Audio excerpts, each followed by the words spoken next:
and then you realize, oh, I can do more. Yeah. And then from then, it's kind of your job to take that onto yourself. Like, I know I'm capable of bigger things, and I think I can, even in the moment. And then from there, it's just kind of, it's barbecue chicken.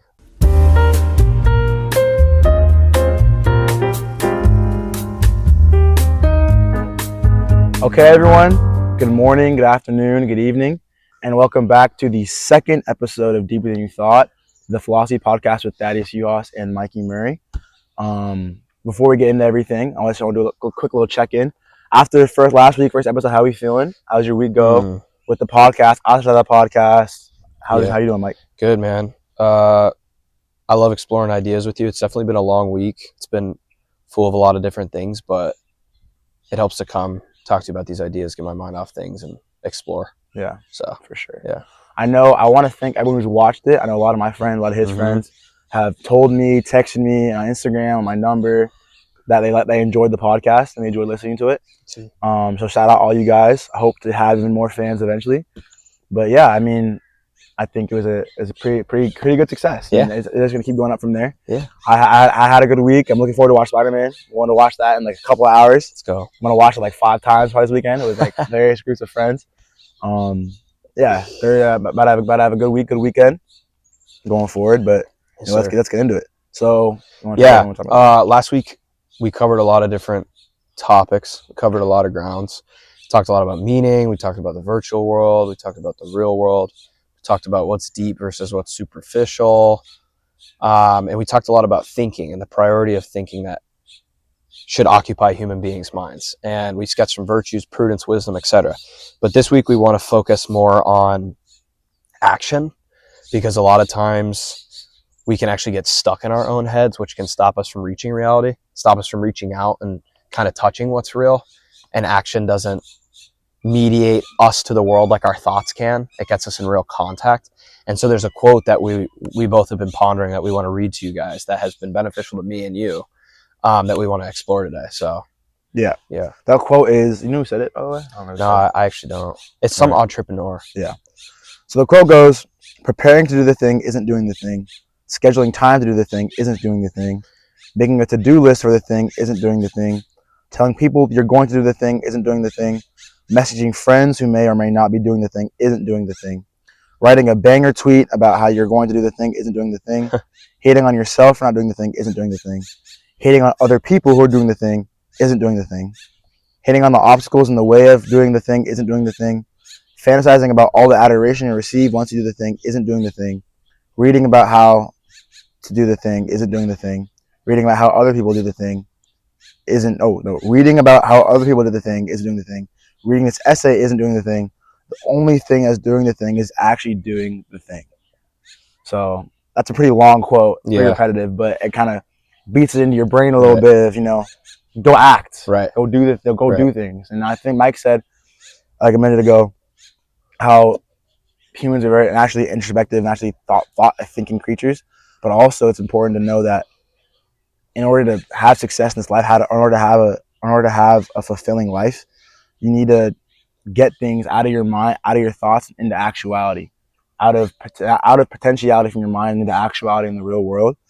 And this quote is just a emphasis of, you got to go out and do the thing, whatever that thing is. What is the thing? I think something that definitely pops in my mind is a couple things. The first thing is, in the Gospels, Christ says, unless you become like a child again, you can't enter the kingdom of heaven. And the kingdom of heaven is symbolized as like perfect happiness, perfect bliss, perfect human operation toward God. And the one thing that children don't have that adults do have is abstract thought. And whenever you observe a child, you always notice that they're pretty much always engaged in action with the world. And before they develop abstract thought, they don't tend to experience like these deep negative emotions like us, because they don't have reflection. They're simple. Yeah, and there's certain negative emotions that we have that are dependent upon abstraction, that are dependent upon a higher level of cognitive reason. So I think that there's something really interesting in like observing how children live in the world and then trying to, in some ways, imitate them toward good ends, of course. But I don't know what you think about that, but that's what popped in my mind. No, I know. I mean, I know you said like, I know this is like religiously, to be like to enter the kingdom of heaven, you have to be like a child, Right. which is like you have to be willing to just absorb things and be have an open mind towards things and not be so skeptical. I mean, Right. the older we get, the more we get skeptical, the more we get in our heads, the more we get I guess become the more we overthink. Yeah. And the overthinking is the death of success, the death of action. Yeah. You know what I mean? I think children, if they want something, they're just gonna go do it. Right. But if adults want things like, oh, can I afford this? Do I really want this? What is it gonna cost me? Which are all valid questions. Right. But there are also some where it's like, what do people think about me? Right. How is it gonna affect my social like landscape, or I guess how people think about me? So like your reputation, things like that. Am I gonna look cool? Am I gonna look like a weirdo? It's gonna be awkward. Yeah, exactly. So it's where they don't go after things that they want. Right. Where a child wouldn't care. They just go do things. So I think having a childlike mindset, not being afraid to go out and do things. Also child's innocence. Yeah, that's true. Like there's certain things they go out and they act a fool. They don't say anything wrong with it because you're just having fun, having a good time. Yeah. Where the same things the same thing adults would do. They're too afraid to go out and do because they're like, I don't want to look like a fool. Right. You know what I mean? They don't see how there actually is nothing wrong with that. And the only thing that is wrong with that is your perception, your idea of the perception you would have afterwards. The other thing I like seeing in kids is when they do something wrong, their conscience immediately alerts them to it, and they might put it off for a little while, but then they end up addressing conflict in like a very beautiful and like simple way. Like, I'm sorry. And then they don't have to go to the pillow. There's a German saying that there's a German saying that like a clean conscience is a comfy pillow, meaning you don't have to go to sleep with knowing that you didn't address all that you need to address or make retribution for something that you did wrong. And I think there's something to maybe one of the reasons that we overthink is because we let the emotion of fear and the thought of uncertainty in regard to addressing conflict rule us instead of actually just addressing the conflict, if that makes sense. And I think conflict is a really big reason we overthink. I don't know. Why do you think we overthink? What do you think some of the reasons are? Obviously, there's various reasons, but I think that the avoidance of conflict is one. For sure. I would agree with the avoidance of conflict. Another thing I would think we overthink is because, at least for me, I overthink a lot because there's so many things that I'm interested in, some things that I want, and my main thing of overthinking is like I just replay various scenarios in my head. Right. You know what I mean? No, I wouldn't say fantasizing. I wouldn't say, but I would say I imagine a bunch of scenarios. Good, bad, this or that, and I just think them all through, and I become too like in my head. Right. Or also another thing I do a lot for overthinking is like I don't want to hurt people. I don't want people to be mad at me. Right. I don't want people to like think I'm a weirdo. Right. You know what I mean? So I think a lot of it comes from like, at least for me, from like embarrassment or like insecurity of for like sure of like I did X. Right. Are they gonna think Y? Right. And if they do think Y, why do they think Y? And what could I have done to not make them think Y? And so on and so on and so on. And it's just a deep rabbit hole of it just never ends. It just never ends. I think a lot of times too, you have to recognize that your mind is lying to you. Yeah. Because your body from evolution is hardwired to survive, your mind follows that desire. And so there's a lot of times where your mind's telling you not to do the thing. Like, don't get up and do the thing. Just stay, to stay safe. Because your body wants safety. It wants recooperation. It wants homeostasis. But there's a good Stoic ideal in this regard. It's like, in regard to what you can control, focus on trying to control it and fix it. But in regard to what you can't control, form the necessary intellectual virtues to just let it go. To just be able to literally, like, in regard to the story in the scriptures when he leaves the city and he looks back, when his wife looks back and she turns to salt. That's a symbolic. I think that's actually a really good story. That's a symbolic representation of when you look back into the past at something that you shouldn't, you actually fizzle away. Yeah. You fragment. I can agree. I think that I forget who the husband was. Was it Lot? Who was the one that walked out of the city? I don't know. I mean, like, I can look it up if you want me to look it up. Look it up, because I actually think it's a really good story. Story in the Bible where his wife turns to a pillar of salt. Wife. But yeah, basically, there's just he knew that he couldn't stay in the city. He got that in his mind. It was Lot. It was Lot, yeah. In Lot knew Genesis he couldn't. 19. Yeah, he knew he couldn't stay in the city, and he said, all right, I have an aim. I'm going to go outside the city because it's wicked and it's wretched. And with his wife. And you can't look back to that way of life, that way of living. And when his wife did, it means she kind of fell into the pit. Yeah. But where he didn't is because he was just like, I know what to do. I'm going to do it. I'm not going to think more about Don't look back. Don't look back. Just keep going. So I think that's a really good story in regard to action. There's some things where you just need to act. I agree. And then a lot of times our mind convinces us it's going to be way scarier than it is. But when you do it, you feel way better. Yeah. Because you're like, I actually conquered it.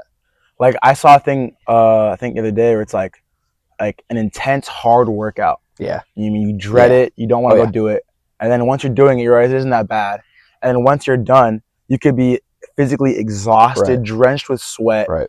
You could be in pain, all that stuff. But at the end of the day, you're going to feel fulfilled. Right. I did that. Right. You know what I mean? 100%. You got out of bed, you did something productive with your day, and you did that. 100%. You feel the sense of accomplishment. There's a story I heard about a guy, and he asked Dr. Arthur Brooks, he's a social scientist, but he asked him, like, I really like this girl, but she lives really far away. I don't know what to do. If I leave, I'll lose my job, but I want to ask her out, right? Yeah. He leaves. He asks her out. He said this is the scariest thing he's ever done. And Dr. Arthur Brooks doesn't hear from him for years. And he ends up hearing from him, and the guy says, Doctor, like, she said no. And he's like, oh my goodness, like, I'm so sorry. Like, I might have ruined your life. And he says, no. I realized that when I confront my fear and get over it, that I didn't die. Mm-hmm. Like, in other words, after he confronted his fear, he realized his fear was telling him, in some sense, the voice of fear was like, if you do this, then you die. Yeah. And he did it, and he realized he didn't die. And it was like a lesson of go against your mind and certain things and do the thing that you're afraid of. Yeah. And there's a psychological lesson. It's called, one of the therapies that we use in psychology is behavioral desensitization or exposure therapy. And what you do is I've heard that before. Yeah. I learned that in 101. Yeah. What you do is you progressively expose a person to the stimulus that they fear. And as you progressively show them more and more of what they fear, they become less scared. And I think the principle at work there is when you actually look at the darkness and shine light upon it, it can't exist anymore. Because when you shine light on darkness, it doesn't exist. It goes away. It becomes light. Yeah. So I think there's a certain psychological principle there. Oh, real quick, is like soft topic. We should have put in our, I can change it probably.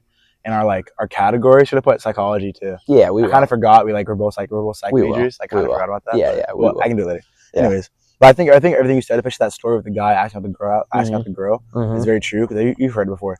The pain of failure is worse than it's better than the pain of regret. You know what I mean? So 100%. I think it's better across anything. Yes. It's better to go out and try and fail. Yes. Than to never tried and never know if you could have failed, if it would have succeeded. Yeah. Because even if you go out, you make a fool of yourself, you try that business, you try that girl. Yep. Anything. You go out, you try, you fail. At least you can go to bed at night knowing you did it, you gave it all you got, and you just it wasn't 100%. The cards for you. As opposed to you live your whole life being too afraid to do anything, being too afraid to go out of your shell and make any risk at all. And then you're 60 or 70, 80, whatever, you're on your deathbed. Or I didn't do anything. My life was just a shell of what it could have been. Yeah, there's also in the scriptures there's an injunction against tepidity or lukewarmness. Yeah. As if you can't be hot and cold, or else you get spewed out of your mouth. And the way I think about that is like a man on two cliffs, and he can't choose one, and the cliffs end up shifting apart, and he just ends up being split in half with them. Yeah. And I think that's what lukewarmness does, is it actually splits you in half psychologically. Yeah. So I think and Christ says, let your yes mean yes and your no mean no. Yeah. In other words, do the thing with 100%, yes or no, full or not.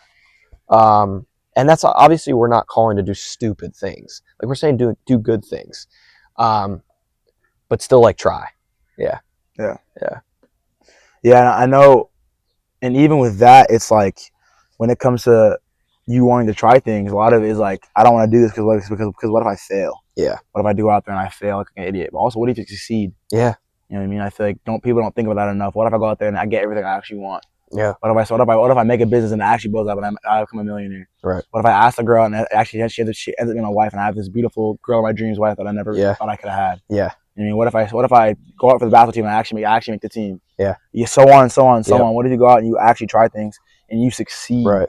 like do you think about that, or do you go into things automatically think I'm gonna fail? Yeah. I'm gonna look like an idiot. Right. I mean, I think that's not talked about enough, because I know for me at least, I didn't think about that Right. for a long time. Right.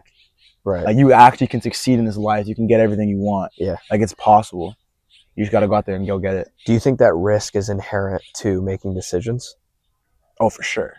1,000%. Yeah. 1,000%. Right. Any meaningful decision is hard. Yeah. Like literally yesterday, I was with a friend and he told me this yesterday. He was like, any meaningful decision you'll have in your entire life is going to be hard, but you have to make sure you do it, and you may decide anyways, because he's like, or else you're going to be like a little blob of nothingness. Right.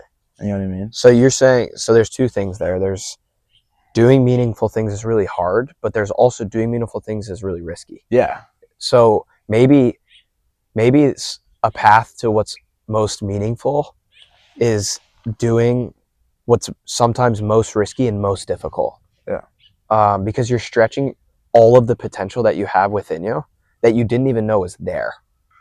And I think that's one principle that you can take away, is that there's always more within you than you think there is. 1,000%. You can always do more than you think. 1,000%. Yeah. And the perfect analogy of that is like, again, with athletes, like Yeah. in the weight room, on the track, on the court, in the field, wherever it is, like coaches, I think that's a coach's job. It's like to push you past where you think you can do. Right. Or a mentor. Or a mentor. Just a mentor. Yeah, a coach. I think it's the same thing. But like anytime you feel like you're at a point where you can't go anymore, they make you go more, and then you realize, oh, I can do more. Yeah. And then from then, it's kind of your job to take that onto yourself. Like Right. I know I'm capable of bigger things than I think I can, even in the moment. And then from there, it's just kind of, it's barbecue chicken. Okay. I have another question. What do you think about, because I think a lot of times we learn how to act from other people who are our age or older than us or even younger than us. Mm-hmm. So do you think there's an importance to friendship in regard to actually cultivating this thing that we're talking about doing the thing? For sure. Because who you surround yourself with, for sure, is going to, at the end of the day, really impact what you do. Yeah, because like the saying of you are who you hang out with. Right. You're a combination of the five most people you spend the most time with. Yeah, that's very true. So it's like if you're around guys who it's like they have the same aspirations as you, they're not even necessarily in the same field, but they want to be successful. They're doing they're doing things it takes to be successful. Right. I mean that'll naturally rub off on you, because you're like, oh shoot, my boy is doing this. I got to be better than him. Right. But I feel like, especially like amongst your friends, there's like a natural competitiveness. Yeah, for healthy sure. competitiveness. Because of course you're always gonna like root on your friends. Competitiveness that brings you both higher. Yeah, for sure.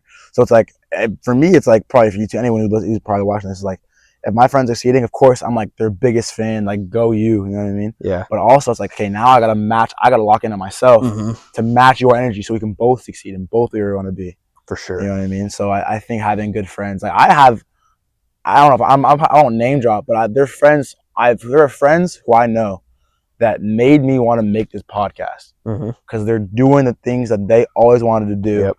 And I'm like, if you can do it, I'm gonna do it too. For sure. And you want to do it. And I want to do it too. Yeah. I want to do it too. And now we can both succeed together. Yeah. And I think what you're talking about. If you see this, you know what you're talking about. Yeah. You know who you are. Yeah. But yeah, like having good friends, motivated friends, is so important. Yep. As opposed to if you're hanging out with dudes who don't have anything going for them. Yeah. Just going out and just on BS every day. Yeah. Just wasting time. And I've heard that. Well, I think that you need at least one or two very close friends that you can basically tell anything to. I've heard like one of the indicators of whether or not you have a good friend is whether or not they can grieve with you, but not just grieve, but also celebrate with you. If you don't have a friend who's celebrating with you your successes, they're probably jealous. They probably want something more than you. And you guys are now at conflict and at war, but a bad type of conflict, not a good one. Yeah. And also, so I think there's like noble friends, and then there's like deal friends. So like I'm friends with like some baristas that I go to at coffee shops, but like they're not like my friends. Yeah, but yeah. It's okay. Like there are different types. There's different levels, right? There's types. Like there's different. Like I know there are literally like there's friends of utility. There's friends of there's a whole chart. Yeah, Aristotle says friends of utility, friends of pleasure, and friends of virtue. That one, yeah. Yeah, there's 3 different types of friendships.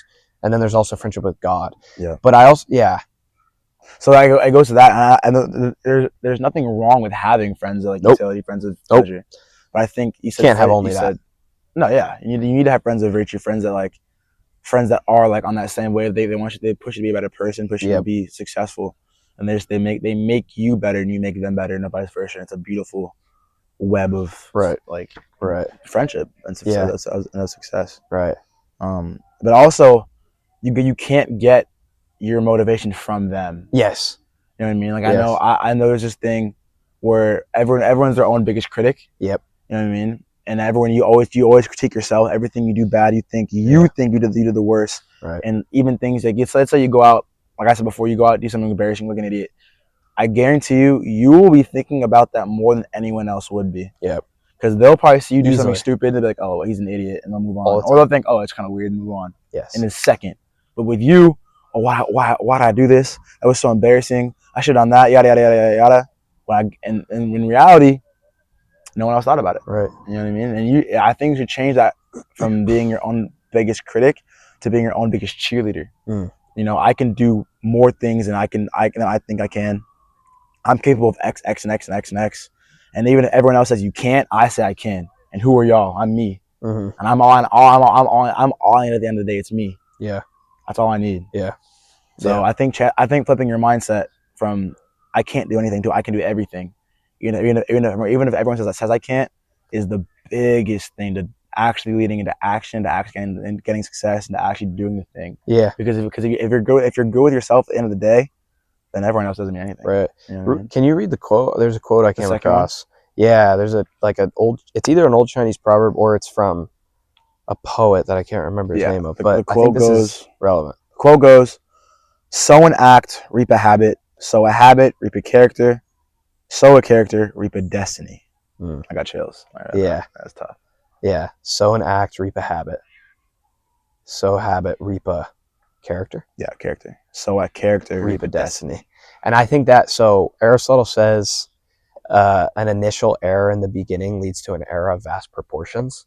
And I think the analogy he gives is when you're sailing, if you're one click out on your compass away from your port, that will lead you like miles away from where you're supposed to be. But it looks very, very small. And so I think we should talk a little bit about habit formation and what that looks like and why it's important and kind of like what habits to form and where to start.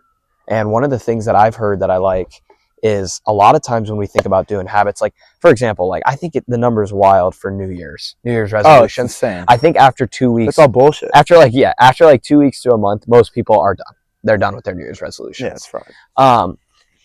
And I think one reason is there's a philosopher named Rene Girard, and he has a concept called mimetic desire. And one of the things that he says is a lot of our own desires that we think are our own desires are actually our unconscious desire to be like other people. So we look at other people's desires, and this is endemic with social media. It's like we look at people who are influencers, and then you're like, I want to be an influencer. But he says, you see someone with a podcast? I want a podcast. I want a podcast. So he says you're unconsciously ruled. You're unconsciously ruled by by almost like a fake desire, which is somebody else's. And so at the end of the day, even if you get that thing, you never get the satisfaction because you never had the internal locus of control. You know where I think that a lot of that could come from? Parents to their children. Oh, 100%. When the parents push their own desires on their kids and they try to like live vicariously through their kids, and their kids are like, okay, my parents want to do this. I want to make my parents proud. Yep. So I'm gonna do it too. Right. And they get older. I don't like this. Yes. And I wasted my whole life in this thing I don't even enjoy. Yeah. And then they have a crisis of who am I? What do I want? Yes. That's a problem. There's a quote by Carl Jung, and he says, unless you make the unconscious conscious, it will rule you, and you will call it fate. Unless you make the unconscious conscious, it will rule you, and you will call it fate. And I think a lot of times we receive unconscious patterns of thinking and behavior. We know this from attachment theory, but that we receive it from the way our parents gave us our self-concept and our self-identity, and the way they spoke to us, and the way they nurtured us, and the way they guided us toward what we should like, instead of cultivating an environment in which they can see what we're interested in. Yes. Yeah. Like they can cultivate the place. They'll put the Legos, they'll put this, and then they let you choose. Yeah. Instead of, no, you're taking this. because I say so. And I think That's what I want. yeah, and I That's think what I wanted. yeah, I think you see it with careers. For sure. You see people who are like doctors. There's a lot of reports of people who are like, the only reason I did this job is because I was trying to make my dead dad proud, and I never could. You know what I'm saying? Yeah. And so I think that's important. A burden. It's such a burden, That's dude. such a burden. And there's such a lack of freedom, and people feel it. Instead of like really just trying to do the thing that maybe they don't want to make a lot of money. Maybe they want to like, I don't know what a job is. Maybe they want to be like a skydiving instructor or like a barista or something. Yeah, and that's there's so many jobs, especially nowadays, where it's like, if you can like look in yourself and find out what makes you happy, maybe it's not making a bunch of money. Maybe it's just being a second grade teacher. Yeah, and there's so much nobility in being a second grade teacher. That's the thing. Exactly. So exactly, and I feel like everyone wants to be great. Yeah, but greatness isn't always monetary. 100%. And you can be the best at whatever you want to be at, and just be great. Yeah, that's your own greatness. Yeah. I saw someone else told me a quote. It was like, I forgot who told me, but they said, in the world you have zero competition because you're the only one of yourself, and only you can do what you can do, and whatever that is that you're supposed to do. Mm-hmm. So it basically just means that, of course, there's fields that are competitive, but there's every single person of the 7 billion, 8 billion people that are on the earth, almost 8 billion. They're an individual with their own individual skill set, their own unique brain, their own unique way of thinking. Yep. And only they can do what they can do. Yep. So that means if you put your best feet forward, you are proactive, you will succeed in whatever you want to succeed at, because you are unique, and you're unique, and no one else can offer what you can offer. Yeah. It just depends on where you want to put yourself at to be successful. Right. And there's also the paradox we spoke of last episode, which is, if you want happiness, don't seek it, because seek something else and you'll get it. If you want riches, don't seek it. Seek something else and you'll get it. We didn't say that last week. We did. We talked. Yeah, we did. Yeah, actually. Yeah, we did. We talked about how if you go after the thing you want, you don't actually get it. You have to go after something else, and then it follows as an effect. Oh, okay, yeah. But I thought it was more. I thought it was like looking for peace. Like, you can't like look outside of yourself. We gave the example of, if you look for answers in here, that one, you don't get it. But if you look out there, then you get answers as an effect of it. Yeah, it's the same thing with like money, etc. I think if you want to be rich, don't focus on that. Focus on being excellent in one thing, and like riches will follow. Because if you focus on money, you'll go crazy. The proportional amount of riches will follow. For sure. But just I think focus on being excellent on what you love, and then you'll have a beautiful and happy life. Exactly. And like, try to be the best person you can. Exactly. Because being a good person is very difficult. It's very difficult to be good. Especially now. I think we all know that. But going back to habits, there's something. Before one more thing. What was I gonna say? I know they said this is again big thing. If you chase money, you'll go crazy and you'll hate it. First of all, if you chase what you love and you figure out how to make money off of that, well, you won't work a day in your life. Yeah, it will follow. It'll follow. And you'll do what you want to do regardless, and money will follow. Yeah, and you won't work a day in your life because you're doing what you love. Right. Yeah. You know what I mean? Chase what you love.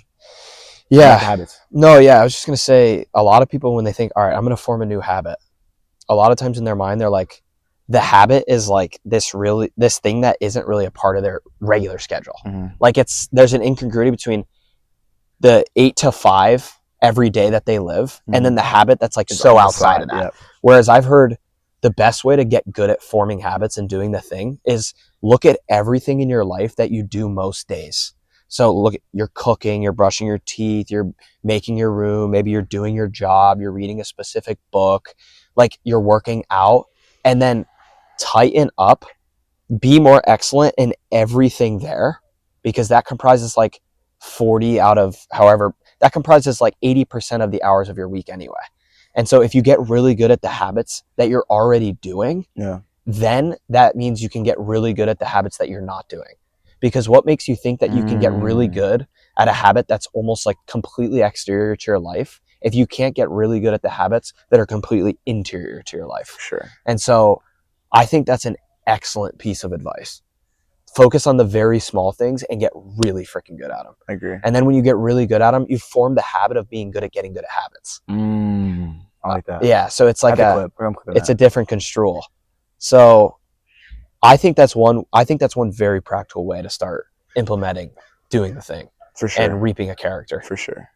Another thing alongside with that is like to make sure you're sticking to it. Yeah, exactly. And you're not, and also make sure you're not lying to yourself. Yeah. Because another thing is like you have a relationship with yourself. Right. You know what I mean? So let's say I'm gonna start waking up at like 6 a.m. every day. You do, you know, then every day it comes around, you hit that snooze button. You're gonna lose trust in yourself. To where it's like even that something simple like waking up at 6 every day, that will trickle down to if you want to do like a big thing. You want to stay with that or like try something new. You won't do it because you won't have the trust that you'll actually be able to accomplish it within yourself. Yeah. So it's like don't lie to yourself. Yes, don't lie. Don't lie to yourself. If you're gonna do something, if you're gonna meant to do something, you have to get up and go do it. Yeah. Even if it sucks, if it's hard, you gotta keep the consistency, keep the habit of just going it. Yeah. Keep going to do it till eventually it becomes like secondhand nature to you. Yeah. It's like 90 days to have a habit. It depends. It's they say like 60, but they also say the pain of doing the thing subsides far more after 3 days of consistently doing it. I don't know. I'll look into that, but yeah, I think that's because imagine if like that's right. Imagine if you had a friend, and a friend was like, and you texted him like, let's say you couldn't get home from work. Said, hey friend, hey my boy, can you pick me up from work? I got you. Doesn't show up. Yeah. The next day, pick him up from work. He said, yeah, I got you. Doesn't show up. Third day, who is this dude? You're not gonna ask him the third time. Absolutely not. So that's the same thing with your. It's the same thing with your. It's the same thing with your. It's a crow. It's drunk by. What up, crow? But that's the same thing with yourself. Drive by. So if you say I'm gonna do this, I'm gonna do this, I'm gonna do this, you never do it, and you lose that trust with yourself, and it makes your whole life messed up. Yeah, no, and I think that one good rule is hold yourself to the same standard that you would hold someone who you love immensely to.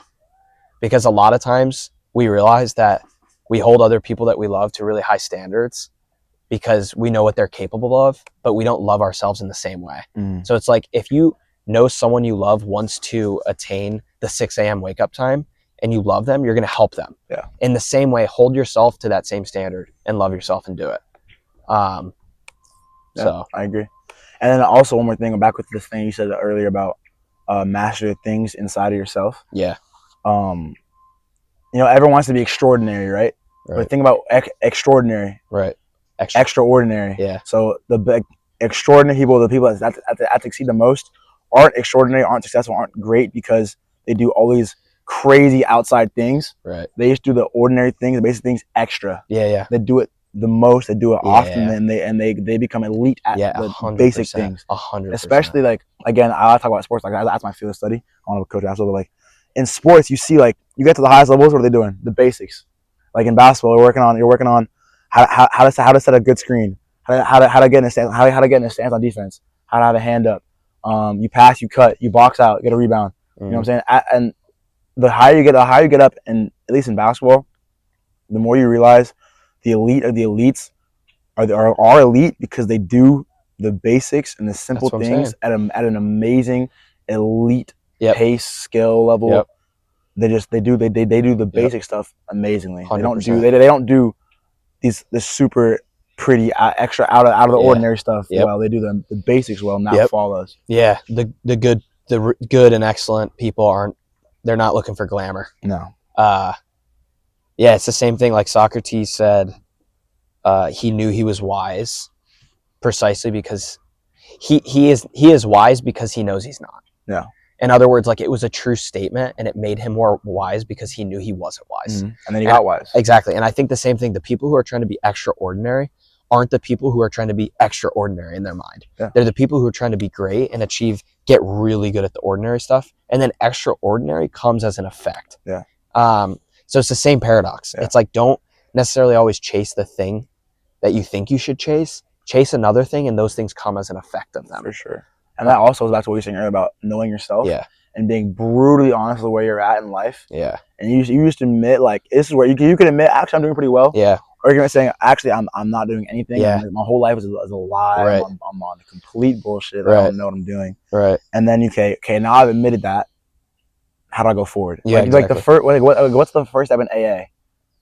Like saying I'm an alcoholic. And Admitting it. Admitting it. Just admitting the truth, even if it hurts. It Yep. hurts like hell. Yep. You avoid it. It goes back to like you have, and then you go back to even to last week. Yeah. You have to cope out all those things that distract you from the truth. Yeah.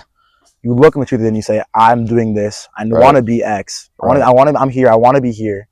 Now hold on. Now what do I have to do in order to get to where I want to be at? Right. But that just takes complete brutal honesty. Yeah. And willingness to go out and fail and the whole 9 yards of everything we talked about the entire half an hour. Yeah. You have to go out and do the thing. Yeah. And there's Fyodor Dostoevsky. He notes in his book, The Brothers Karamazov, and like one of the most wise characters in the book, one of the things he says to one of the characters is, above all, don't lie to yourself. He basically says like the source of all human evil is lying to others, lying to yourself, because what it does is it continually distances you from others, from God, from the world, and from yourself, to the point where you just become something that isn't you. Yeah. And you distort the entire world and make it and create fractiousness because of it. So all right, the last thing I want to talk about is the analogy, the analogy of birds. Yeah. I mean, I know, like, if you look at like, with birds, they're in the nest, they get born, like they can't fly yet. Yeah. You know what I mean, they always see their mother flying away, and they have older bird siblings, they fly away too. You know what I mean? But they don't know how to do it, how to fly, until they get pushed out of the nest and they learn how to fly. Yeah. Which shows that they have the ability to fly all the time within themselves. Right. They just didn't have the wherewithal, the confidence to go out and go do it. So so I even still doing the thing, you're more capable than you think you are. If you go out and try, I promise you, you'll succeed more than you think you did at least. Right. Even if you don't go all the way, I guarantee you'll go farther than you think you would if you didn't even try. Yeah. So I think that analogy wraps up of everything we're talking about, is doing the thing to just get away from your fears and just go out and just go find out. And taking the risk. Take the risk. Taking the risk shows you what was hidden within you that you didn't know was there. Yeah. So take the risk for good things. Take the risk for good things. Well, that was episode 2 of Deeper Than You Thought. I think the schedule we're gonna have is we're probably gonna be posting every Sunday, Monday, and right around that range. We're out on all platforms, on YouTube with a video, on Spotify, Apple Podcasts, Amazon Music. We're on iHeartRadio, which is and we have short form clips coming soon to our Instagram, our TikTok. Hopefully by the time this episode drops on everything else, we'll have some clips up of the first episode plus this episode dropping on Instagram and TikTok. So if you enjoyed, I hope you did. If you didn't, maybe you will eventually. Yeah. Yada yada yada. But and tell us what you want us to talk about. Yeah, for sure. We love hearing feedback. If you know us personally, hit our numbers. If you don't know us personally, hit our IGs, our TikTok, our YouTube. Comment, DM us, whatever it is.